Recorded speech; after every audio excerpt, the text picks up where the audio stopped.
like studying cross-border trends because I think it gives us a glimpse into the future. And today there are two trends I want to share with you. The first, which is an evolution of an old phrase. This phrase, online to offline, was coined by one of my partners, Alex Rampell, 8 years ago. And today I'm starting to see signs of how this phrase is changing. See, originally O2O meant you were using the online to make a purchase in the offline world. Maybe you're buying a Groupon, maybe you're buying something from a restaurant or a retail store. Now, because of technology, these retail spaces are able to send information back to the online to create better offline experiences. It's O to O back to O. Now, lend me your imagination for a second. Imagine that you're browsing Tmall and you chance upon some Nike sneakers. You look at the listing, but you don't complete the purchase.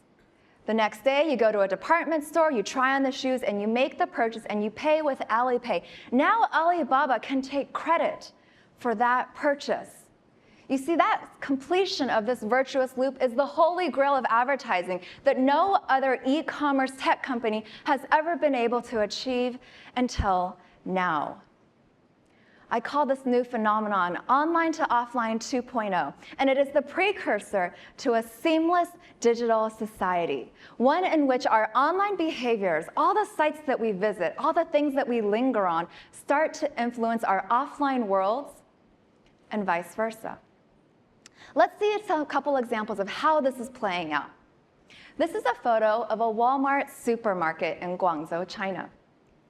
When you're shopping in the supermarket, you use WeChat, a mini program, and you check out as you go. Now, it's great. Consumers get this frictionless checkout experience. You don't have to wait in line. That's fantastic. But the real winner is actually Walmart, because Walmart now has SKU-level data on what this consumer purchased. And through WeChat, they can retarget that consumer with promotions and coupons based off their shopping history. Let's think about restaurants. There are hundreds of restaurants in China now where users can self-order, self-pay, and self-pick up their food. Or think about vending machines gone wild. This is a car vending machine that Alibaba launched in conjunction with Ford this year. You just had to drive up to this vending machine, do a facial recognition scan, log in with your phone, and then borrow that car for 3 days. Now linger on that phrase I just said, log in with your phone. This O2O 2.0 concept means you are logging into physical spaces, just like you log into Amazon, just like you log into Facebook. What this means is physical spaces now are using technology to fight back against this death of retail. You already have Alibaba with their magic mirrors, where you can superimpose makeup and lipstick on yourself and see how it looks. Or look at clothing and then see the recommendations for pairing accessories. Or using your phone to scan an item, get information on the price, the brand history, the origins of the product, what to pair it with. Using your phone and augmented reality, IKEA has a fantastic app where you can visualize furniture in all of your physical spaces. Or talking to robots, so stores can scale their customer service. Why is this all happening now? Why are we starting to see a reinvigoration of technology in retail spaces? There are a couple of key technologies that have come together to make this happen. The first one being sensors and cameras. This is a picture of an Amazon Go store, an 1,800 square foot store in Seattle, Washington. Now, in these stores, you walk in, you badge in with your phone, you can pick anything you want off the shelves, put it in your bag, and then you just walk out the door. You don't even have to scan a QR code or do a facial recognition. You just walk out. Now, the reason this store works is all that black stuff on the ceiling. You see, every one of those squares is a camera. There are hundreds of cameras in this 1,800 square foot store. And in every single aisle, on all the shelves, there are sensors. So it knows what you're picking up and it knows what you're putting back. But think about it. That means Amazon knows not just what you bought, but what you decided to not buy. What you were so close to purchasing, but then put back. Now, it's unclear if consumers are comfortable giving up this much data, but we're already doing this online. When I shop on Macy's or Nordstrom.com and I put something in my shopping cart, but then I tell myself, no, I shouldn't buy it yet, somehow advertisements with those same SKUs follow me around the web for several days after. With online cookies, these commerce stores online are already gathering so much data and able to retarget consumers. And now with this O2O 2.0 concept, they can do the same in physical spaces. The phone. This is also a photo of the Amazon Go store, and this is how you enter the store. You download an app, you get a QR code, you scan it as you walk in. And now all the data of what you're doing in that store is captured and tied back to your identity. And the third piece of technology, machine learning. How are people using the phone? Oh, sorry, this phone example is another example of how you're using augmented reality in supermarkets. Imagine taking a look at meat and then figuring out what sauces you want to pair it with and using augmented reality to see how you want to find that sauce in the store. The third example is machine learning. How do you process all of this information and figure out how to create the best profile for that customer and look like customers as well? Together, sensors, phone, machine learning, these are the building blocks to allow physical spaces to gather information about consumers and better target them. In the future, I believe every surface will be an output and every action will be an input. Actions, not just things that you buy, but things that you say in the store. There are already prototypes of shelves that can figure out your emotion. Are you smiling when you look at that product? There's so much information that can now be captured. Let's look at a couple of examples how it's actually playing out. This is the Hema supermarket created by Alibaba. JD has 7 Fresh, Walmart also has its supermarket. These supermarkets allow people to scan items throughout the store and learn about the product origins and more information about those products. Again, the supermarkets learn what you're thinking about buying, not just what you actually purchase. Here's an example of Walmart using robots to figure out which shelves need restocking. And this is probably my favorite example. Alibaba now using technology to power even the smallest merchants in China. There are over 6 million convenience stores in China. That's over 40x the number of 7-Elevens and gas stations in the US.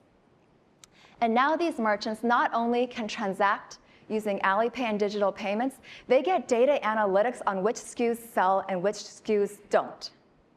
And if they want to replenish their items, they can purchase it directly from Alibaba. They can also get recommendations on what people who live in a 1-mile radius are likely to buy. That's as if Walmart was supplying all the products for all the 7-Elevens and all the gas stations in the US.